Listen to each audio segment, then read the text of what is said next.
Grønt regnskab i Boligkontoret Danmark. Går I med overvejelser om, hvilke potentialer der ligger i boligafdelingen, og hvordan CO2-udledningen kan reduceres, kan et grønt regnskab hjælpe jer i gang.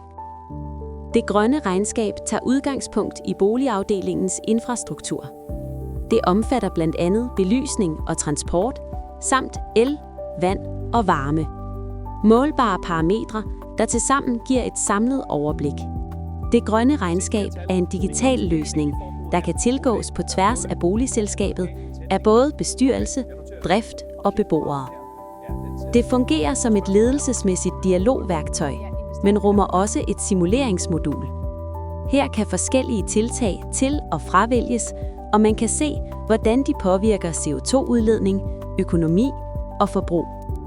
Afslutningsvis danner det grønne regnskab grundlag for en handlingsplan, der viser, hvordan man kan komme i gang med de tiltag, der har et dokumenteret CO2-reducerende potentiale.